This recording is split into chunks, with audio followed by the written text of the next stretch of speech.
52 Traders, episode 16.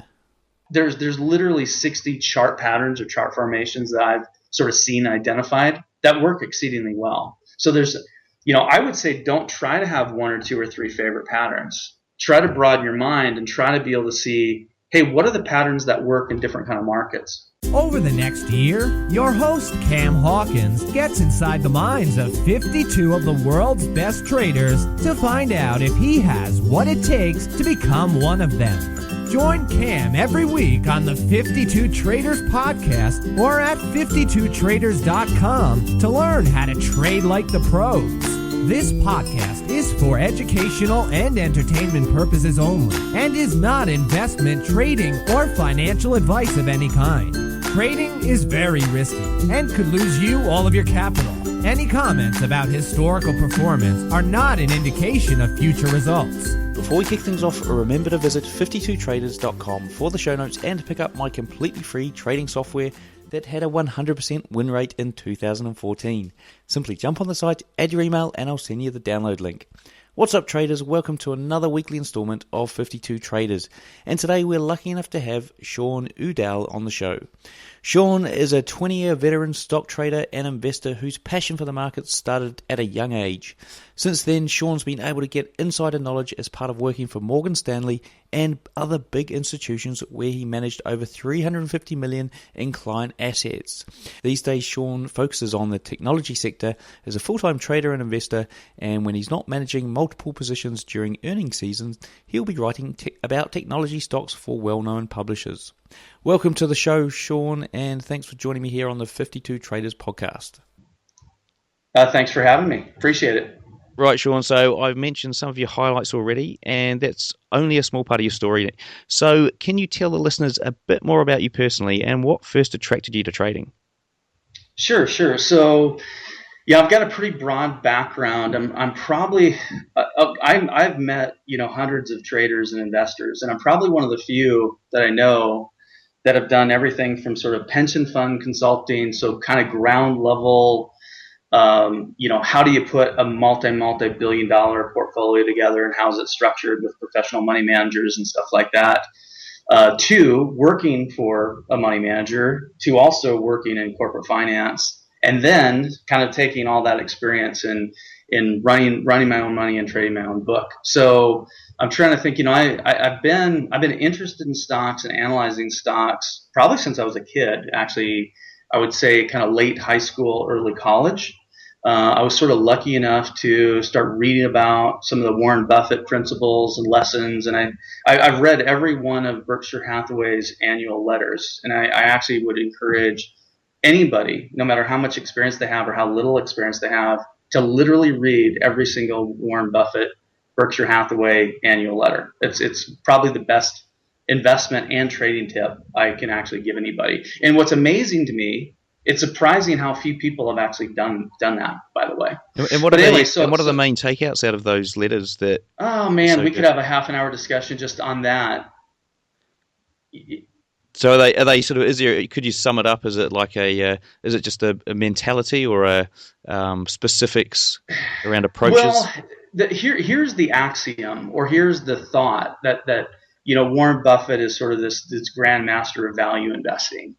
Well, kind of the dirty secret. It's a good secret. But the dirty good secret is that he built a ton of the wealth and built a huge piece of the base of Berkshire Hathaway on actually really good growth investing fundamentals. Now, the caveat would be, I guess there was a value bent in that he didn't overpay for anything, right? So he in his early years and really into his mid part of his career, where he was getting quite a bit of fame and notoriety, he was still largely sort of a growth investor, almost a growth at a reasonable price. And then later on, as he got to $200, $300, $400 billion and more, he just had to go after really huge deals. And then he kind of switched his game and became more of a value buyer, deep value buyer, distressed buyer of assets, right? So, but I think the three main things I would say you learn from those letters is you learn a lot about how to analyze the durability of a company.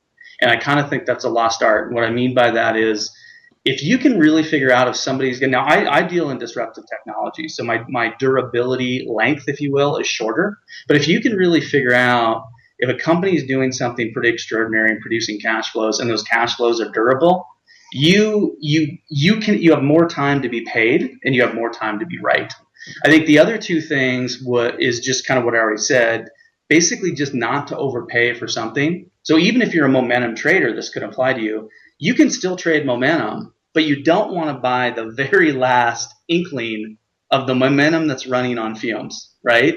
And probably the third thing is concentrate a little more and don't over diversify. I think that would be in fact, he that's one thing he's preached kind of his whole career, is that if you really know what you're doing, you've done your homework, and you have faith in what you own, you rather would have more, bigger positions in fewer companies than tons of positions. And he even has some expression, I can't remember, but diversification is for people who don't know how to analyze companies or something.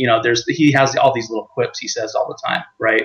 And I think diversification is good, but I think it's hard to create a lot of wealth and have large market beating gains if you don't have some amount of concentration in your portfolio or your trading strategy. So that's kind of how I got started. Again, I worked in corporate finance. I worked for some pretty tremendous companies. I worked for Visa at one time. That was a great learning experience.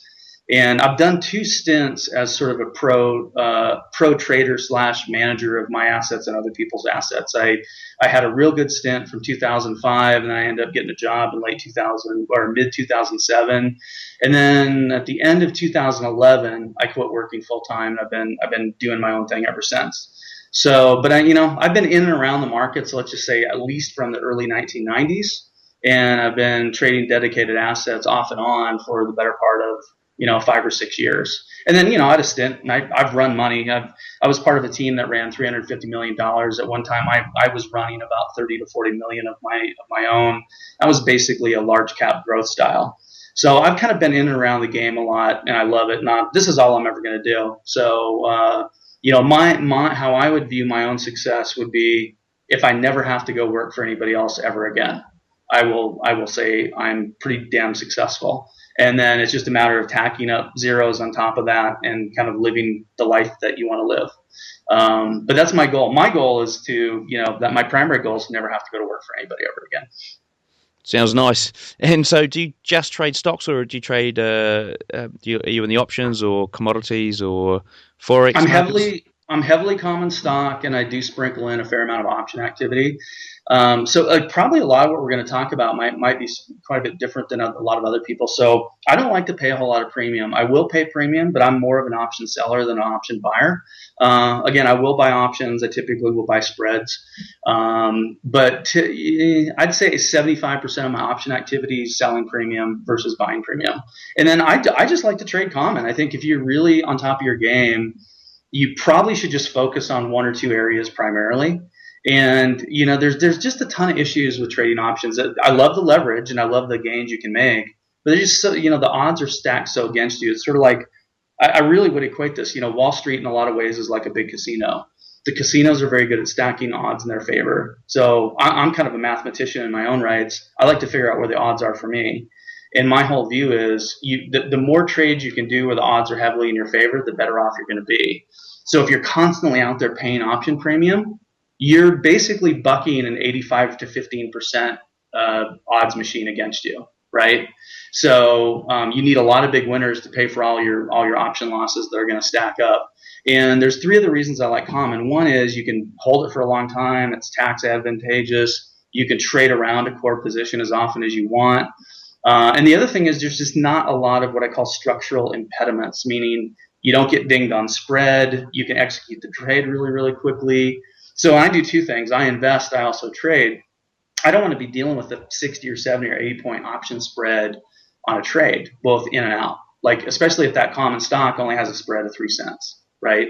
So my own view on trading, I would rather trade and use margin buying power and trade common short term than deal with spread and deal with the 85% chance I'm going to lose money on when I pay premium on an option trade. So that probably answers that question pretty well. Okay, so if we move into the fundamentals round, so this is where I'll ask Sean to tell us some stories that will help you understand what makes him a successful trader. So, can you give the listeners a bit more of an insight? So you've already started on the journey there, so a bit more of an insight into your trading, your style, the strategy you use, timeframes, you sort of trade, winning percentages, and instruments, and those sorts of things. Okay, so that was the first part of the show. Now, to hear the full episode, the best bits, join the family at 52traders.com. They usually go for about 45 minutes to an hour long. And trust me, these shows are great. They give us so much insight. Now, if you want to get there quickly, all you need to do is jump into the show description on your phone, and there's a link taking you directly to 52traders.com, where you can join the family over there and listen to the full episode. Now, in the rest of the show, I cover off what my traders do differently from the rest of us. So what is it that they're doing that we're not doing? What their typical trading day looks like, what they would do if they had a day job now and wanted to trade for a living, their preferred trading strategy, so actually how does it work, what we should be educating ourselves on when we're looking at a price chart, so what indicators we should use, what price levels, what chart patterns, all those sorts of things. Also, we touch on fundamentals as well, so how do we use news to our advantage? Trading psychology, tips, tricks, techniques, we go through those. Exiting trades, managing trades that you've got running, so we talk about their strategies. They give you strategies for exiting and managing trades. Books to read, websites to visit, all the best ones. Something that you should try and master over the next month, the broker and platform they use. And finally, last but not least, they give us a full trading strategy, so something you guys can try out at home on your PC this week in the markets if you wish. Now, to get the full episode, you need to jump onto 52traders.com, join the family. As I said, it usually goes on for 45 minutes to an hour, and there's a link in the show description, so if you're on your phone, just jump on there, tap the link, and it'll take you straight to 52traders.com. Now, if you're thinking about learning to automate any of your trading, hiring a developer, learning to code, that sort of thing, then before you do that, jump onto my other website, automatemytrading.com. So if you're interested in automating some or all of your trading, then jump onto automatemytrading.com and you'll see me over there. For now, to hear the rest of this episode, all you need to do is click on the link in the show description or go to 52traders.com. See you there.